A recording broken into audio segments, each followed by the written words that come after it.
പ്രധാനമന്ത്രിയുടെ സന്ദർശനം ചൂടേറിയ ചർച്ചയാക്കിയ രാഷ്ട്രീയ കേരളം. മോദിയുടെ ഗ്യാരണ്ടി കേരളത്തിൽ ചെലവാകില്ല എന്ന് ഇടതു വലത് രാഷ്ട്രീയ നേതാക്കൾ ഒരേ സ്വരത്തിൽ ആവർത്തിക്കുന്നു. എന്നാൽ മോദി ഗ്യാരണ്ടി കേരളത്തിൽ പ്രചാരണ തന്ത്രമാക്കാനാണ് ബിജെപിയുടെ നീക്കം. അതേസമയം സ്വർണ്ണക്കള്ളക്കടത്തിനെക്കുറിച്ചുള്ള മോദിയുടെ പരാമർശത്തെ ചൊല്ലിയുള്ള കോൺഗ്രസ്, CPM, BJP വാക്പോരിനും തുടക്കമായി.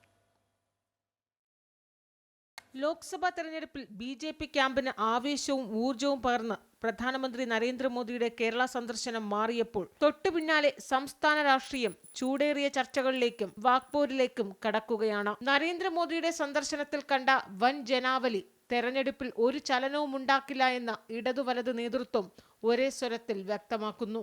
മോദിയുടെ ഗ്യാരണ്ടി കേരളത്തിൽ ചെലവാകില്ല എന്നും BJP ഇവിടെ പച്ച തൊടില്ല എന്നും നേതാക്കൾ ആവർത്തിക്കുന്നു. തൃശ്ശൂർ പിടിക്കാനാണ് പറഞ്ഞ് നടക്കുന്നത്. തൃശ്ശൂരൊന്നും തൊടാൻ പറ്റാത്ത അവസ്ഥ BJPക്ക് ഉണ്ടാകുന്ന കാര്യത്തിൽ ഒരു സംശയവും നിങ്ങൾക്ക് ഉണ്ടാവേണ്ട. മോദി ഗ്യാരണ്ടി കേരളത്തിൽ ചിലവാവില്ല. കേരളത്തിലെ ചിലവാവാത്തൊരു എന്താ പറയേണ്ടത്, ഒരു മുദ്രാവാക്യമാണ് ഇന്നലെ അദ്ദേഹം തൃശ്ശൂർ പറഞ്ഞത്. അദ്ദേഹം കേരളത്തിലേക്ക് വരാൻ അദ്ദേഹത്തിന് സ്വാതന്ത്ര്യമുണ്ട്. അദ്ദേഹം ഇന്ത്യയുടെ പ്രധാനമന്ത്രിയാണല്ലോ. പക്ഷേ കേരളത്തിൽ അദ്ദേഹം നടത്തുന്ന ഒരു പ്രവർത്തനവും അദ്ദേഹത്തിന് ഒരു MP പോലും കേരളത്തിൽ നിന്ന് കിട്ടില്ല. അതുകൊണ്ട് കേരളം വേസ്റ്റാണ് അദ്ദേഹത്തിനെ സംബന്ധിച്ച്. മോദിസ് ഗ്യാരണ്ടി ഈ നാടിൻ്റെ മുമ്പിൽ നടപ്പിലാക്കപ്പെടാത്ത പാഴായി പോയ മോദിസ് ഗ്യാരണ്ടിയുടെ പരമ്പര നിങ്ങൾക്ക് എവർക്കും കാണുവാൻ കഴിയും. അതേസമയം സ്വർണ്ണക്കള്ളക്കടത്ത് കേസിനെ കുറിച്ചുള്ള പ്രധാനമന്ത്രിയുടെ പരാമർശം മറ്റൊരു വാക്പോരിനും തുടക്കമിട്ടു. അന്വേഷണം എങ്ങും എത്താത്തത് BJPയും CPMഉം തമ്മിലെ അഡ്ജസ്റ്റ്മെന്റാണ് എന്ന ആരോപണം പ്രതിപക്ഷം വീണ്ടും പൊടിതട്ടിയെടുത്തു. സ്വർണ്ണക്കള്ളക്കടത്തിലെ പ്രതികളെ കേന്ദ്ര ഏജൻസികൾ എന്തുകൊണ്ട് കണ്ടെത്തുന്നില്ല എന്ന മറുചോദ്യം ഉയർത്തിയാണ് CPM ആരോപണത്തെ നേരിടുന്നത്.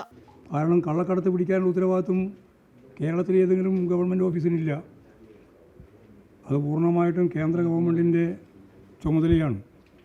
എന്തേ ഇതേവരെ സ്വർണ്ണക്കടത്ത് നടന്നു എന്നെല്ലാവരും സമ്മതിച്ചിട്ടുണ്ട്. എന്നിട്ട് എന്തേ പിടിക്കാത്തത്? ആരായിരുന്നു തടസ്സം പിടിക്കുന്നതിന്? കേന്ദ്ര ഏജൻസികളുടെ അന്വേഷണത്തിൽ CPMഉം BJPയും തമ്മിൽ അഡ്ജസ്റ്റ്മെന്റ് ആണെങ്കിൽ പ്രധാനമന്ത്രി കേരളത്തിൽ വന്ന് സ്വർണ്ണക്കള്ളക്കടത്ത് പരാമർശിക്കുമോ എന്നാണ് BJP നേതൃത്വം ചോദിക്കുന്നത്. വാക്പോരുകൾ മുറുകുമ്പോൾ പ്രധാനമന്ത്രിയുടെ കേരള സന്ദർശനം പരമാവധി നേട്ടമാക്കാനാണ് BJP നേതൃത്വം ശ്രമിക്കുന്നത്. മോദി ഗ്യാരണ്ടി കേരളത്തിൽ പ്രചാരണ തന്ത്രവും മുഖ്യ വിഷയവുമാക്കാനാണ് BJPയുടെ നീക്കം. വിവിധ ബ്യൂറോകൾക്കൊപ്പം അമൃത ന്യൂസ്, തിരുവനന്തപുരം.